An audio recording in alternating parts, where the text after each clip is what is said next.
कहते हैं कि दुनिया में मन सबसे ज्यादा शक्तिशाली चीज होती है।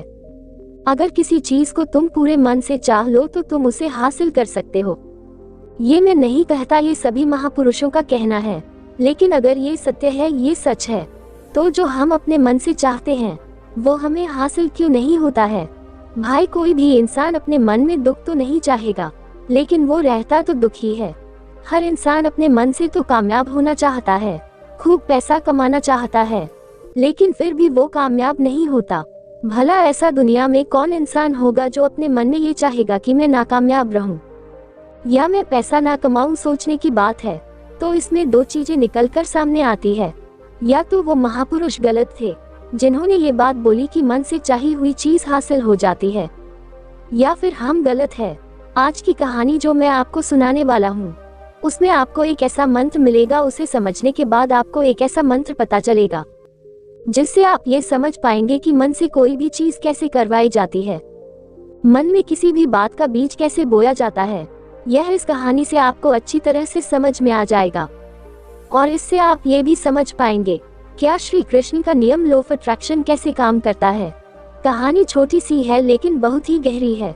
इससे पहले कि आप इस कहानी में खो जाए, इस चैनल को सब्सक्राइब जरूर कर ले। तो चलिए कहानी शुरू करते हैं। एक बार की बात है, एक आदमी के जीवन में सिर्फ दुख ही दुख था। जो भी काम करता उस बेचारे को काम पूरा ही नहीं होता। घर में आता तो घर में कलेश बना रहता था।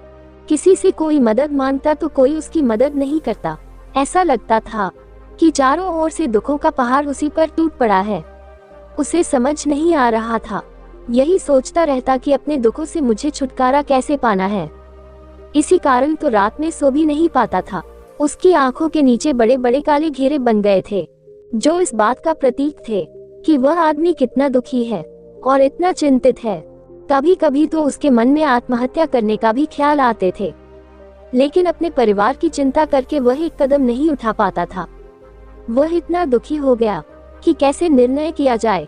दुखों से छुटकारा पाके रहूंगा, इसके लिए चाहे उसे कितनी भी मेहनत करनी पड़े, चाहे फिर मुझे अंगारों पर चलना पड़े, लेकिन इन दुखों से छुटकारा पाकर रहूंगा। ऐसे ही एक दिन उसने अपने मित्र से पूछा कि मैं अपने जीवन को कैसे सुधार सकता हूँ। उसके मित्र ने बताया कि तुम किसी बाबा के पास जाओ। बाबाओं के पास ऐसा मंत्र होता है जिससे सारे दुख मिट जाते हैं, जीवन खुशियों से भर जाता है और धन संपदा भी हासिल हो जाती है। तुम किसी ऐसे बाबा को ढूंढ लो, बस तुम्हारा काम बन जाएगा। उस आदमी के मन में यह बात पूरी तरह से पक्की बैठ गई कि कोई बाबा ही मेरा दुख दूर कर सकता है, और इसीलिए उसे किसी भी बाबा के बारे में पता चलता तो वह उस बाबा के पास पहुंच जाता। वह बाबा को अपनी समस्या बताता और बाबा से उसका समाधान पूछता और कहता कि बाबा, मैं कुछ भी करने के लिए तैयार हूँ, लेकिन मेरी इन समस्याओं से मुझे छुटकारा मिलना चाहिए, मेरे जीवन को सुधार दीजिए। तब बाबा टोटका बता देते हैं करने के लिए और बदले में दान दक्षिणा ले लेते हैं। फिर बाबा ने किए टोना टोटका करने के बाद तुम्हारे घर में सुख शांति बनी रहेगी। इस टोटके को पूरी विधि के साथ करना। ठीक है बाबा, वह आदमी घर लौटकर पूरी विधि के साथ टोने टोटके करने लगा, लेकिन बहुत टोने टोटके करने के बाद भी उसके जीवन में कुछ बदलाव नहीं आया और ज्यादा दुखी हो गया था। बाबा बदले में उससे दान दक्षिणा लेता था, जिससे उसका धन भी धीरे धीरे खत्म हो रहा था। इससे उसके जीवन में दुख और ज्यादा बढ़ गए। तब उसे लगा कि बाबाओं के पास जाने से तो मेरे जीवन में दुख कम होने की बजाय बढ़ती ही जा रहे हैं, तो मुझे क्या करना चाहिए? बाबाओं के पास जाऊं या ना जाऊं? फिर एक आदमी ने उसे बताया कि तुम अपने घर में किसी पंडित को बुलाकर हवन करवा लो। हवन होगा, घर शुद्ध हो जाएगा, कोई भी बुरी ऊर्जा होगी घर में तो वह घर से बाहर चली जाएगी। किसी पंडित को बुलाकर पूरे विधि विधान से मंत्रोच्चारण कराओ और हवन कराओ, जिससे घर में सुख शांति आए। उस आदमी के मन में यह बात बैठ गई और घर पर पंडित को बुलाकर हवन करवा दिया। बदले में पंडित ने भी अच्छी दान दक्षिणा ले ली और उसके बाद वह वहां से विदा हो गया। लेकिन कुछ दिनों के बाद उस आदमी को महसूस हुआ कि उसके जीवन में कभी कोई बदलाव नहीं आया है। अब वह आदमी पूरी तरह से दुखी हो गया और ज्यादा परेशान हो गया। अब तो उसे लगने लगा था कि मेरे जीवन में से दुख कभी खत्म ही नहीं होंगे, और यही सोच सोचकर उस आदमी का बुरा हाल हो गया था। फिर एक दिन उसे अपने मित्र से बाबा के बारे में पता चला, जो समाधान बताने के लिए कोई दान दक्षिणा नहीं लेता था। उस आदमी को लगा कि यह बाबा दूसरे बाबाओं की तरह नहीं हो सकता, क्योंकि ये दान दक्षिणा तो लेता ही नहीं, और अगर दान दक्षिणा नहीं लेता तो ये सच में कोई सिद्ध बाबा होगा। और यही सोचकर उस बाबा के पास पहुंच जाता है। जब वह आदमी वहां पर पहुंचता है तो ये देखकर वह बाबा ध्यान में बैठे हुए थे। वह आदमी वहीं पर चुपचाप बैठकर ध्यान से बाहर आने का उनका इंतजार करने लगा। थोड़ी देर बाद बाबा ने आंखें खोली तो सामने एक दुखी और परेशान युवक को बैठे देखा। उसकी आंखों के नीचे काले घेरे देखते ही समझ गया कि आदमी अपने जीवन से कितना परेशान है। उसे संबोधित करते हुए बाबा ने पूछा कि बच्चा, क्या चाहते हो? बाबा के पास क्या लेने आए हो? उस आदमी ने कहा कि बाबा, मैं अपने दुखों को दूर करने के लिए बहुत सारे रास्ते अपनाए और बहुत तरकीब करके देखा। जो किसी बाबा ने मुझे बताए हर वह काम किया जिस इंसान ने मुझसे करने को कहा, लेकिन मेरे जीवन में दुखों में कोई कमी नहीं आई। बाबा, इसके विपरीत मेरे जीवन में दुखों की बढ़ोतरी हो गई। मुझे समझ नहीं आ रहा कि मैं क्या करूं। कभी कभी तो मैं आत्महत्या करने की सोचता हूं, लेकिन अपने परिवार की सोचकर मैं ये कदम नहीं उठा पाता। मैंने आपके बारे में बहुत सुना है बाबा, मैं बहुत उम्मीद के साथ आपके पास आया हूँ। कृपया करके मुझे कोई ऐसा मार्ग बताएं जिससे मुझे अपने दुखों से छुटकारा मिल जाए। मैं अपने दुखों से छुटकारा पाने के लिए कुछ भी करने को तैयार हूँ। आप मुझे कोई भी रास्ता बताएं, चाहे वो रास्ता कैसा भी हो, मैं उसको पार करके रहूंगा। बाबा ने महसूस किया कि आदमी तो सच में बहुत परेशान है। बाबा ने उसकी बात सुनकर कहा कि बच्चा, दुखों को दूर करने के लिए मंत्र ऐसे ही नहीं मिलते। मंत्र पाने के लिए कुछ करना पड़ता है। तुम कुछ कर सकते हो। ये सुनकर पहले तो उस आदमी ने सोचा कि यह बाबा भी मुझसे दान दक्षिणा ही मांगेंगे, लेकिन और कोई रास्ता नहीं। पागल, उस आदमी ने कहा कि बाबा, आपको जितने भी ध्यान रखना चाहिए मैं देने के लिए तैयार हूँ, लेकिन आपका मंत्र सच्चा होना चाहिए। उसके बाद मुझे मिलना चाहिए। उसके बाद मैं आपको जो भी दान दक्षिणा लेना चाहते हो वह दे दूंगा। बाबा ने कहा कि दान दक्षिणा तो बहुत छोटी सी चीज है, मुझे वह नहीं चाहिए।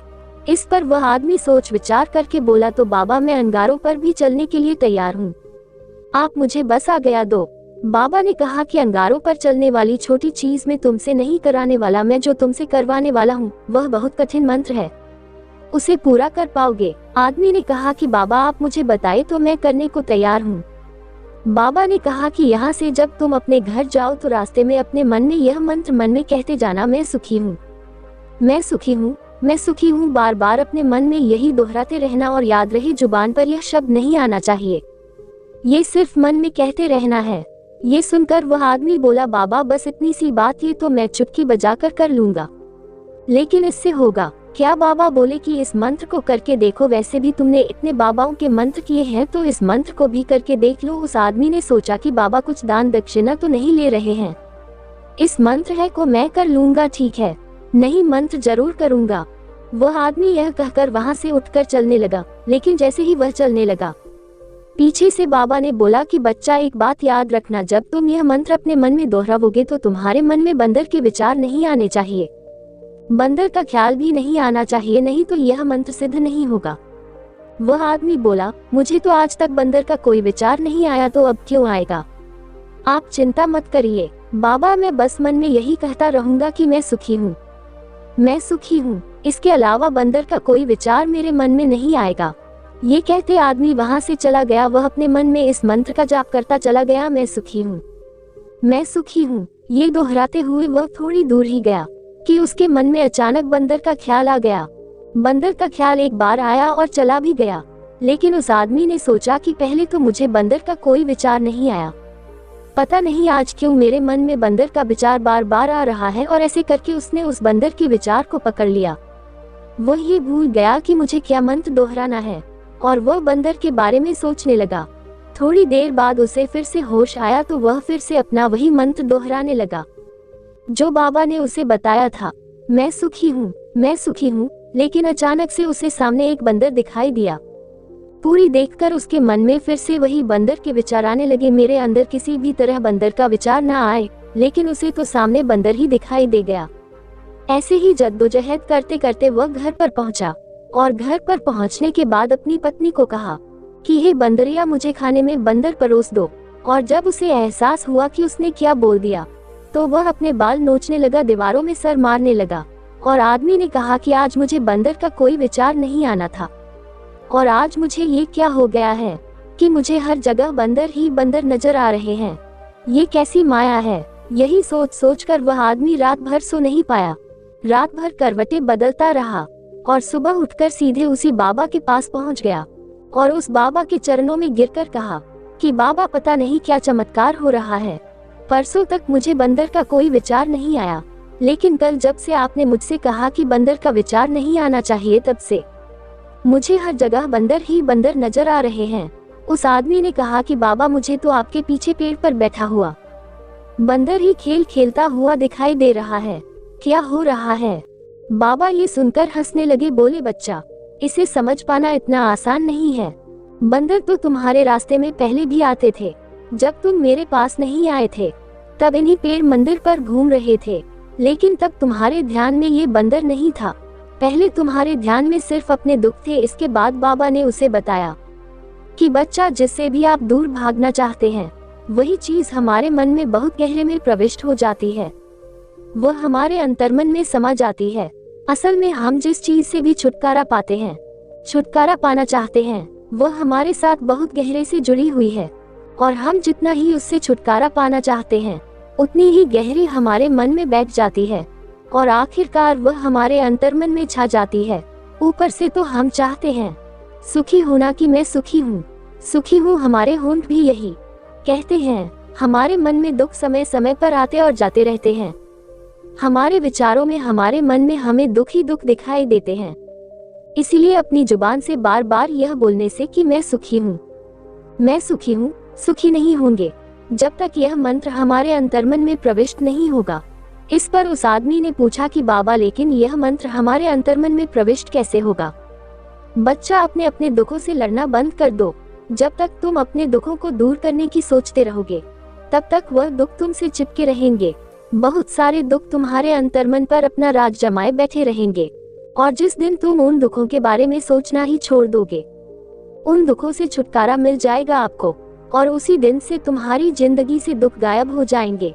क्योंकि किसी भी चीज से छुटकारा पाने के लिए हमें उस चीज के बारे में सोचना पड़ता है। जितना हम उस चीज के बारे में सोचते हैं, उतनी ही गहरी हमारे मन में प्रविष्ट होती चली ही आती है, और हमें इससे छुटकारा पाना है। इसी वजह से बार बार सोचने से वह दुख हमारे अंतर्मन में प्रविष्ट हो जाते हैं और हमें एहसास भी नहीं होता। इसीलिए अगर तुम दुखों से छुटकारा पाना चाहते हो, तो दुखों से छुटकारा पाने के बारे में सोचना छोड़ दो, तुम्हें दुखों से छुटकारा मिल जाएगा।